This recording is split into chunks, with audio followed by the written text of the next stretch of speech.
And I didn't get that wonderful introduction, but at least we know. Solisti, welcome to our call. Thank you, Beth. Can you all hear me okay? Perfectly. Wonderful. All right. Welcome, everyone. This is definitely a labor of love for me. And those of you who are seeing the screen there, that is a picture of me with my 20-year-old Kitty Azul. And we are going to be talking about some different animals tonight, but I do want to let you know that he lived to be 20, and the redox molecules were a big part of his healthy quality of life. So there he is, handsome self. All righty. So I wanted to start with Dr. Gary Samuelson, who was, as many of you know, the doctor who stabilized these amazing molecules. And as you see here, the signaling molecule process is how our bodies regenerate and how they heal. These amazing molecules are the communication mechanism for every single cell in our body. So I look at them as they are absolutely the foundation of any kind of cellular activity that happens in our bodies. And one of the the details we've been told is, of course, if all the signaling molecules in our bodies stopped, we'd be dead in 20 minutes. So that is true of every living creature. These cellular communication molecules are critical for every single living being. So that's Dr. Gary.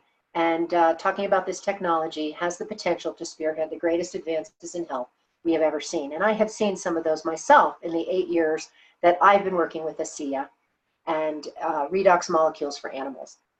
So if the molecules are the foundation of all cellular activity, we have to remember that nutrition is the building blocks, all right? This is one of my favorite pictures because we need to remember when we're talking about dogs and cats, they are carnivores. And you'll see in my presentation some herbivores, but it's very important to have the appropriate nutrition for our animals, whether they're herbivores or carnivores, and to be very conscious of what we're feeding them. The quality matters a great deal. The signaling molecules can do a great deal in the body, but they need fuel, and the fuel is nutrition. And nutrition is, as everyone knows, almost everyone knows on this call, is something that our company ASEA will be moving into very shortly. It's very exciting. But the molecules are not nutrition. They, as I said, are native to the bodies of all of our animals and ourselves, and they then create all the communication necessary for life in our bodies. So let's start with some stories. These are two very beautiful and special golden retrievers, Jack and Odie. And Jack and Odie were rescue retrievers. In fact, this is a picture of these boys. They were calendar boys on the Colorado Golden Rescue calendar one year. And Jack and Odie had very different constitutions. Odie had a very strong constitution, but our sweet Jack had a lot of digestive issues and challenges, internal challenges. And so he needed some extra support. So as I mentioned, we made sure that his nutrition was top notch. A lot of, balanced homemade meals, raw meat, again, balance, this is critical. And, but he needed extra support, and that's where the molecules came in.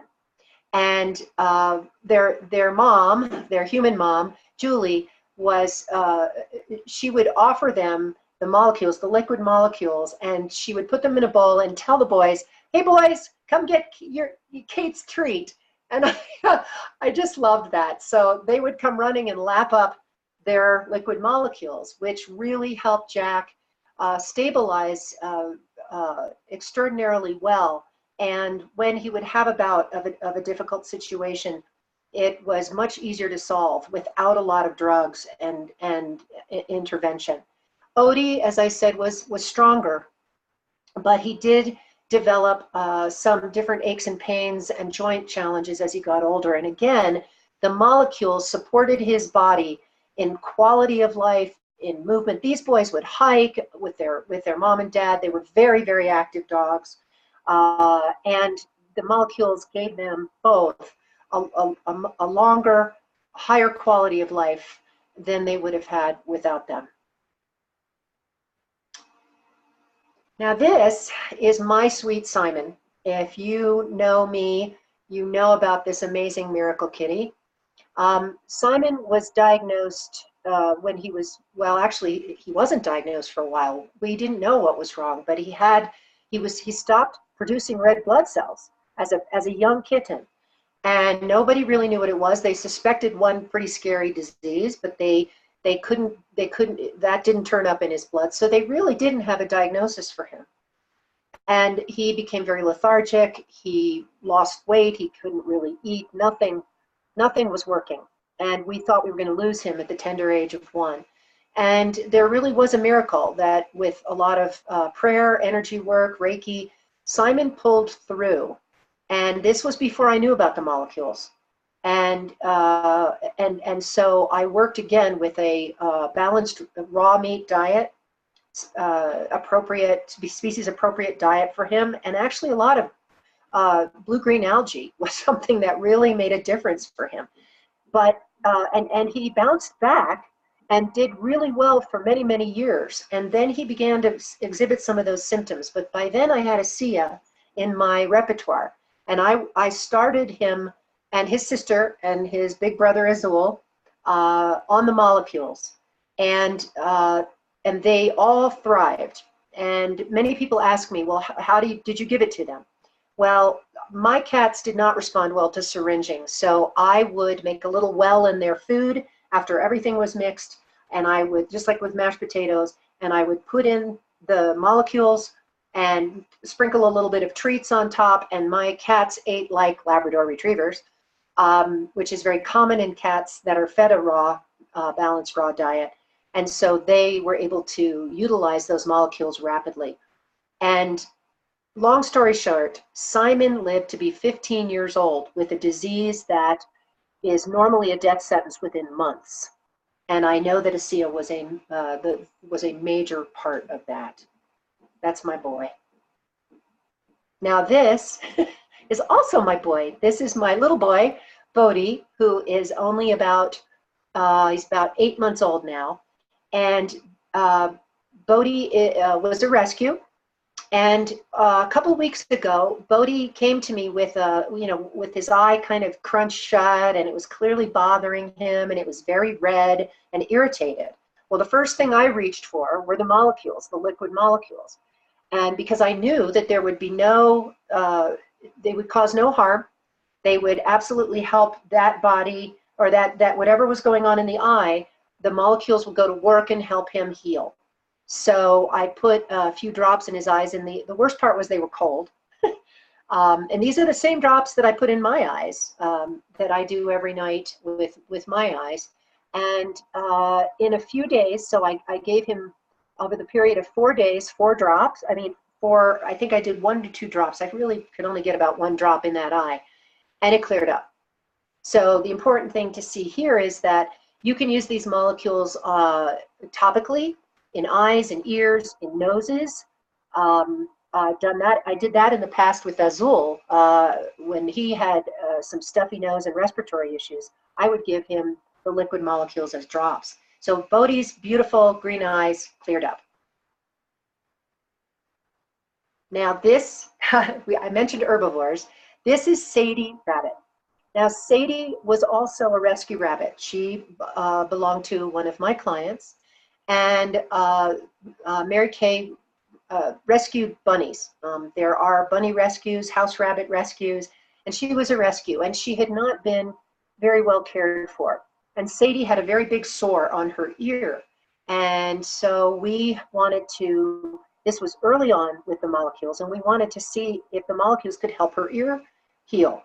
But Sadie was very skittish and didn't really like to be touched. She wasn't cuddly at all. She was very scared and skittish. But her mom managed to get some of the molecules on the ear, and the ear started to heal. But some other fascinating thing happened, and that was Sadie started to relax.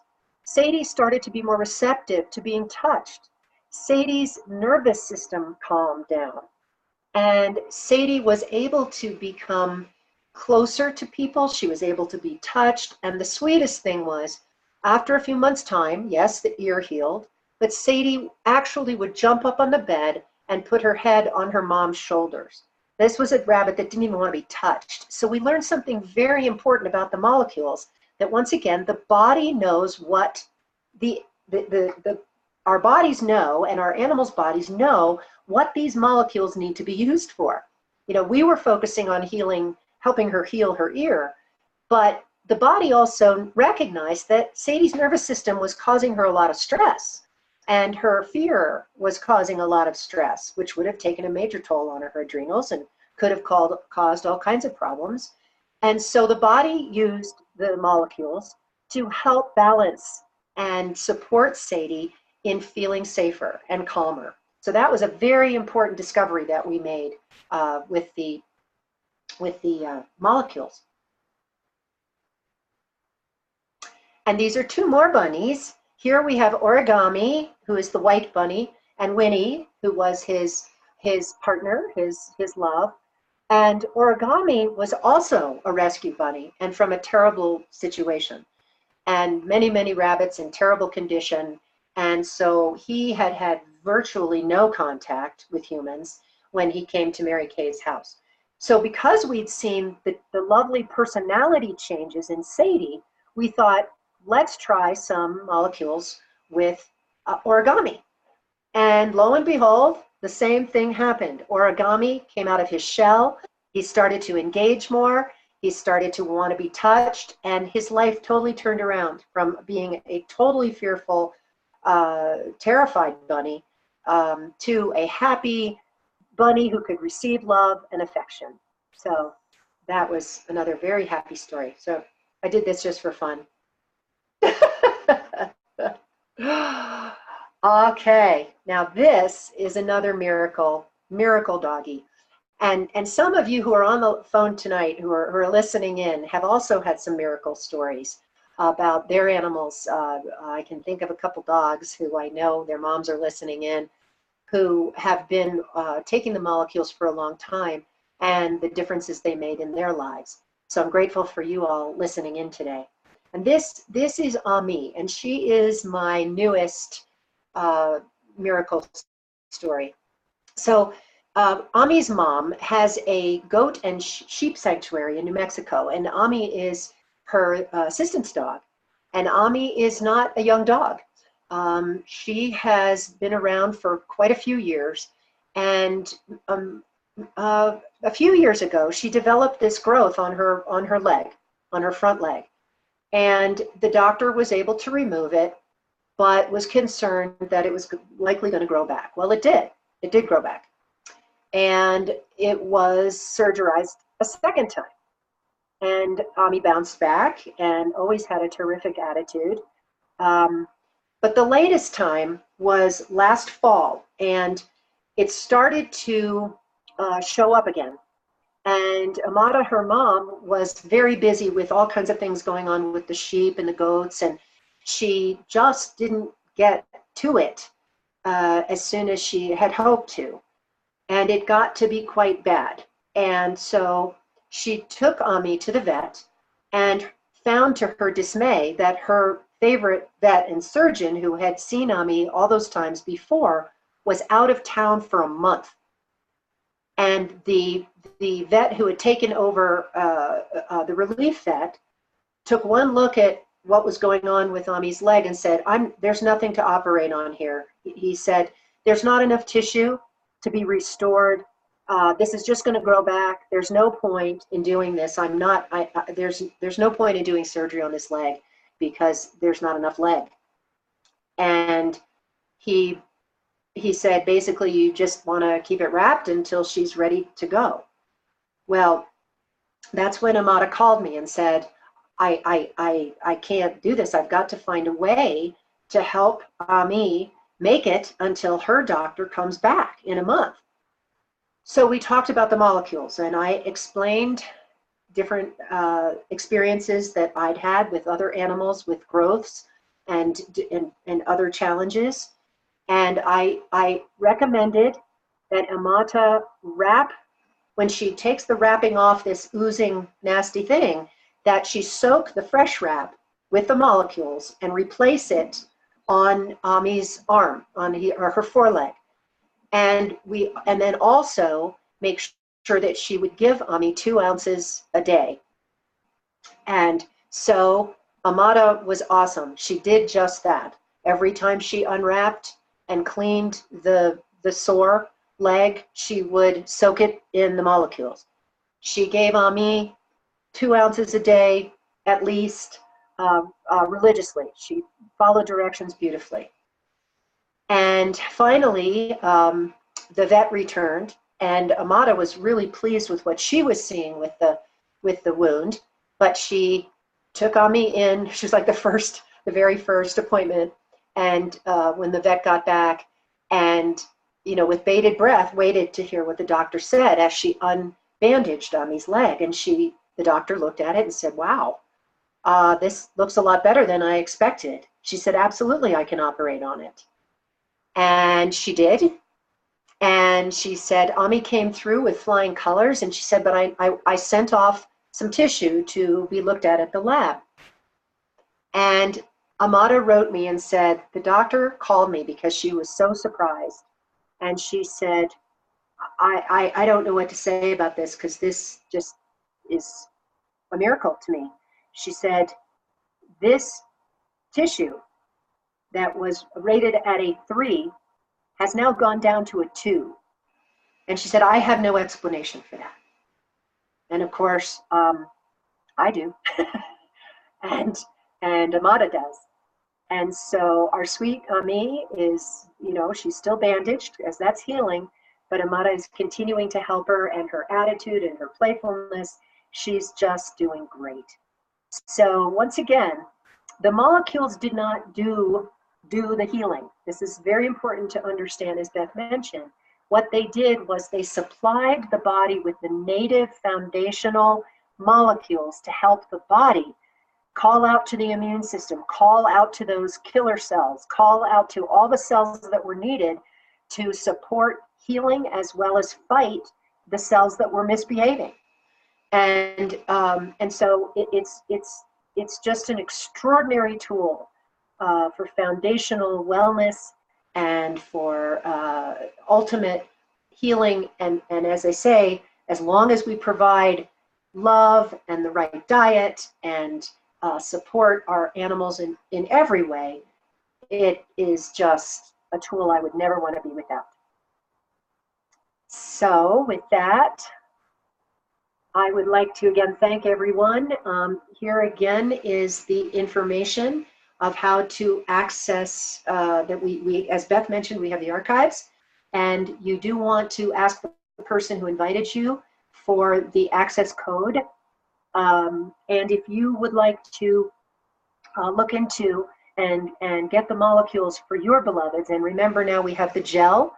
I didn't really talk about our gel, which has been extremely useful. Beth has so many stories of horses healing, all kinds of wounds healing with the help of the gel. So we have both the gel and the liquid now. So please get back to the person who invited you to this presentation so that you can explore getting these for your animals and learn how to give them, how to use them topically as well as internally. So with that, thank you, Beth. I know we have about 5 minutes left, and want to turn it back to you.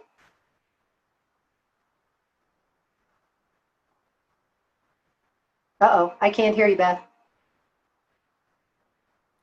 Oh, there we go. I'm sorry, I was muted.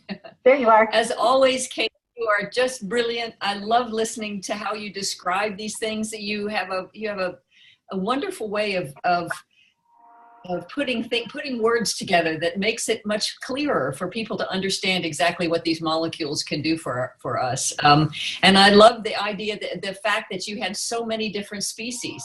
I think that speaks loudly in and of itself that these molecules work on every living cell. So regardless, so it is, It is a blessing for all of us. So, and I thank you so much for taking the time and putting this program together.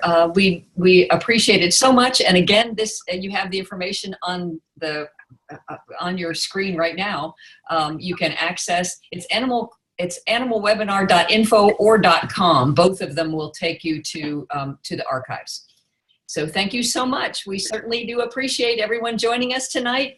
Our next our next webinar will be on April 10th, and I hope you all can join us. Thank you so much. Take care, everyone. Thank you. Thanks, Kate. Bye-bye.